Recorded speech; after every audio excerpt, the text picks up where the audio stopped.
Google Analytics 4 setup is a process of configuring the latest version of Google Analytics to measure and analyze website or application data. To get started, you need to create a Google Analytics 4 property, which can be done by logging into your Google Analytics account and navigating to the admin section.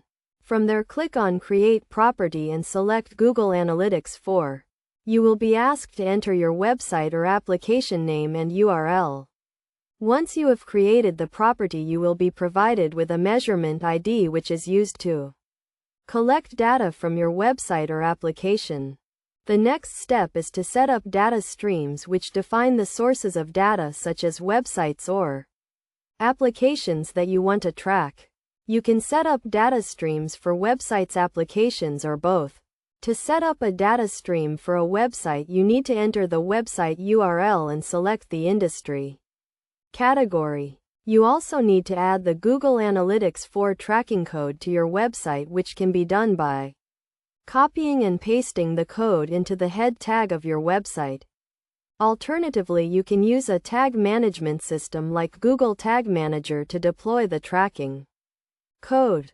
Another important step in Google Analytics 4 setup is to configure data retention, which determines how long your data is stored in Google Analytics.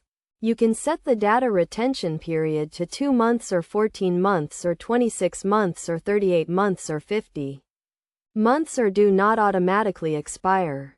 Best practices for Google Analytics 4 setup include setting up goals and events to track specific actions on your website or application, such as form submissions or button clicks.